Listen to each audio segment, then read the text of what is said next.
আসসালামু আলাইকুম, স্বাগত জানাচ্ছি প্রজন্ম টেলিভিশনের প্রাইম নিউজে। সাথে আছে আমি তানজিলা টুইঙ্কেল। শুরুতে থাকছে গোল্ডেন এজ হোম কেয়ার সংবাদ শিরোনাম। ভারতে হিন্দুত্ববাদীদের হাতে হেনস্থার শিকার জাপানি পর্যটক দল।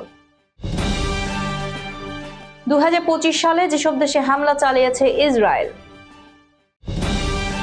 বিশ্ববাজারে স্বর্ণের দামে নতুন রেকর্ড। বুবলি দ্বিতীয় সন্তানের মা হওয়ার গুঞ্জনে 100 লাভ দেশের বিডি অঙ্গন। হাজার গোলের প্রশ্নে রোনালদো বললেন ইনশাআল্লাহ। এতক্ষণ শুনছিলেন শিরোনাম, এবার বিস্তারিত।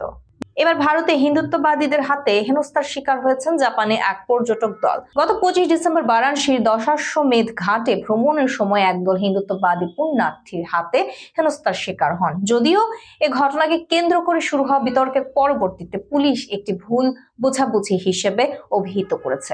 বিস্তারিত প্রতিবেদনে।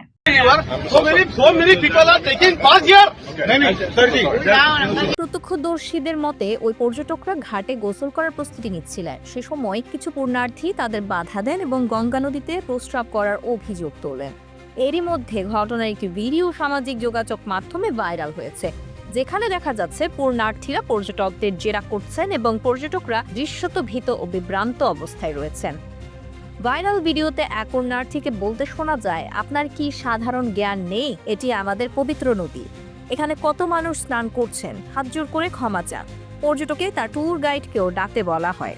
হুমকির মুখে পড়ে এক জাপানি পর্যটককে ঘাটের সিঁড়িতে বসে হাত জোর করে ক্ষমা চাইতে দেখা যায়। মূলত বড়দিন উপলক্ষে পরিবারের সঙ্গে বারাণসী ভ্রমণে আসা ওই পর্যটকরা সাঁতারের পোশাক এবং সান্তাক্লজের টুপি পরেছিলেন।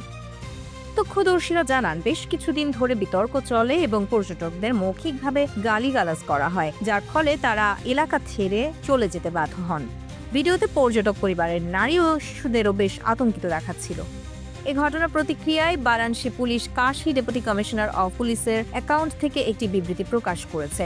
পুলিশ জানায়, স্নান করা নিয়ে জাপানি পর্যটকদের জেরা করেছিলেন অন্য তীর্থযাত্রীরা। পর্যটকরা ক্ষমা চাওয়ার পর বিষয়টি শান্তিপূর্ণভাবে মিটে গেছে। কোনো শারীরিক লাঞ্ছনার ঘটনা ঘটেনি। 2025 সালে মধ্যপ্রাচ্যের উত্তেজনা বিশ্বমঞ্চের নতুন মাত্রা পেয়েছে। একদিকে গাজার বিরুদ্ধতা ও পশ্চিম তীরের সংঘর্ষ, অন্যদিকে ইসরায়েল অন্য দেশগুলোতেও সামরিক কার্যক্রম সম্প্রসারণ করেছে। বিশ্বের অন্য যে কোনো দেশের তুলনায় 2025 সালে সবচেয়ে বেশি দেশে সামরিক হামলা চালিয়েছে ইসরায়েল। চলতি বছরে দখলদার বাহিনী ফিলিস্তিন, ইরান, লেবানন, কাতার, সিরিয়া ও ইয়েমেনে হামলা পরিচালনা করেছে। এছাড়া তিউনিসিয়া, মাল্টা ও গ্রিসের জলসীমায় গাজামুখী ত্রাণ বহরেও ইসরায়েলি হামলার ঘটনা ঘটেছে।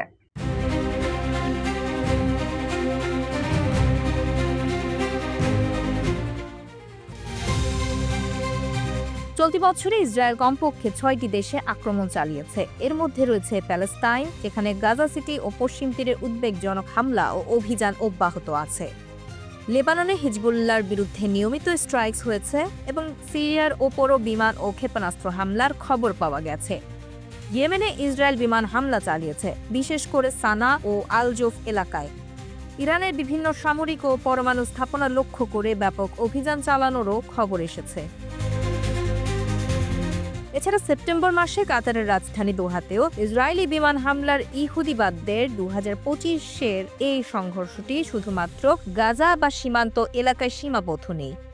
এটি মধ্যপ্রাচ্যের বিভিন্ন রাষ্ট্রে মহড়া হিসেবে প্রসার লাভ করেছে। এই অবস্থায় আন্তর্জাতিক চাপ ও কূটনৈতিক উদ্যোগ উন্নয়নশীল দেশগুলোর নিরাপত্তা অর্থনীতিতে বড় চ্যালেঞ্জ এনে দিয়েছে। বিশ্ববাজারে আবারও স্বর্ণের দাম রেকর্ড উচ্চতায় পৌঁছেছে। নিরাপদ বিনিয়োগ হিসেবে চাহিদা বাড়ায় মূল্যবান এ ধাতুর দাম নতুন ইতিহাস গড়েছে। বার্তা সংস্থা রয়টার্সের তথ্য মতে সোমবার স্পট মার্কেটে স্বর্ণের দাম সর্বোচ্চ প্রতি আউন্স 4,383.73 ডলারে উঠে আসে। যুক্তরাষ্ট্রের সুদের হার কোয়ার্টার পয়েন্ট কমানো, ডলারের দুর্বলতা এবং বৈশ্বিক অনিশ্চয়তার কারণে স্বর্ণের দাম আবারও বেড়েছে। রাজনৈতিক উত্তেজনা, বাণিজ্য ঝুঁকি এবং বিভিন্ন দেশের কেন্দ্রীয় ব্যাংকের বড় পরিসরে স্বর্ণ কেনার ফলে চলতি বছর স্বর্ণের দাম প্রায় 67% বেড়েছে। বিনিয়োগকারীরা ধারণা করছেন, আগামী বছর যুক্তরাষ্ট্রের সুদের হার আরও কমতে পারে, যা স্বর্ণের চাহিদা বাড়াবে। এদিকে দেশের বাজারেও স্বর্ণের দাম রেকর্ড পর্যায়ে রয়েছে। বাংলাদেশ জুয়েলার্স অ্যাসোসিয়েশন সর্বশেষ ভরিতে 1050 টাকা দাম বাড়িয়েছে। নতুন দর অনুযায়ী 22 ক্যারেট স্বর্ণের প্রতি ভরি দাম দাঁড়িয়েছে 2,18,117 টাকা। যা দেশের ইতিহাসে সর্বোচ্চ। এছাড়া 21 ক্যারেটের দাম 2,08,202 টাকা, 18 ক্যারেট 1,78,459 টাকা এবং সনাতন পদ্ধতির স্বর্ণের দাম নির্ধারণ করা হয়েছে 1,48,599 টাকা। চলতি বছরে এখন পর্যন্ত দেশের বাজারে 87 বার স্বর্ণের দাম সমন্বয় করা হয়েছে, যার মধ্যে 7 বার দাম বেড়েছে। ফিরছি বিনোদনের সংবাদ নিয়ে। ঢাকা সিনেমার আলোচিত অভিনেত্রী শবনম বুবলিকে ঘিরে ফের অন্তঃসত্ত্বার গুঞ্জন। সম্প্রতি একটি অনুষ্ঠানে নৃত্য পরিবেশন করেন অভিনেত্রী, যেখানে তার পরনে ছিল ঘাগরা। নাচের কিছু ভিডিও প্রকাশ্যে আসতে নেটিজেনদের দাবি বুবলি অন্তঃসত্ত্বা। অনেকে তার এই অন্তঃসত্ত্বার প্রসঙ্গে শাকিব খানের সঙ্গে গুড়িয়ে দেওয়ার পাশাপাশি গুঞ্জনের সপক্ষে যুক্তিও দিয়েছেন। গত আগস্ট মাসের আগে শাকিব আমেরিকায় থাকাকালীন সময়ে মার্কিন মুলুকে হাজির হয়েছিলেন বুবলিও। সেখানে একসঙ্গে ঘুরতে দেখা গিয়েছে তাদের দুজনকে। অভিনেত্রী নিজে ঘুরে বেড়ানোর ছবি সোশ্যাল মিডিয়ায় প্রকাশ করেছিলেন। এদিকে নিজের অন্তঃসত্ত্বার গুঞ্জনে বেশ বিরক্ত শবনম বুবলি। তিনি জানান, আমার ব্যক্তিগত জীবন নিয়ে বিভিন্ন সময় বিভিন্ন ধরনের গুজব উঠছে। এবারের খবরটিও সম্পূর্ণ গুজব, এর কোনো ভিত্তি নেই। বসগিরি সিনেমার মাধ্যমে রূপালী পর্দায় পা রাখা বুবলি 2 ডজনের মতো চলচ্চিত্রে অভিনয় করেছেন।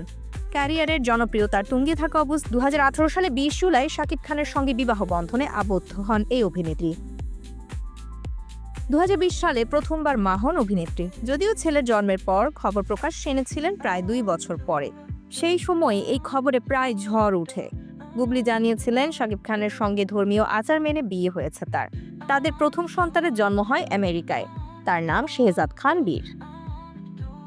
শেষ করছি খেলার সংবাদ দিয়ে। হাজার গোলের স্বপ্ন পূরণের পথে পুরো বিশ্বের ভক্ত সমর্থকদের যেন সঙ্গে নিয়ে চলছেন ক্রিশ্চিয়ানো রোনালদো।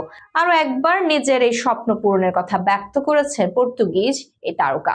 বলছেন, চোট না থাকলে ইনশাল্লাহ 1000 গোলের লক্ষ্য পূরণ হবে। দুবাইয়ে রোববার গ্লোব সকার অ্যাওয়ার্ডে টানা দ্বিতীয়বার বেস্ট মিডল ইস্ট প্লেয়ার পুরস্কার জয়ের পর এমন আশাবাদ ব্যক্ত করেন আল নাসর তারকা। উক্ত অ্যাওয়ার্ড অনুষ্ঠানে পর্তুগিজ তারকা বলেন, খেলা চালিয়ে যাওয়া কঠিন, তবে আমি এখনো বেশ অনুপ্রাণিত। আরো অনেক শিরোপা জিততে চাই।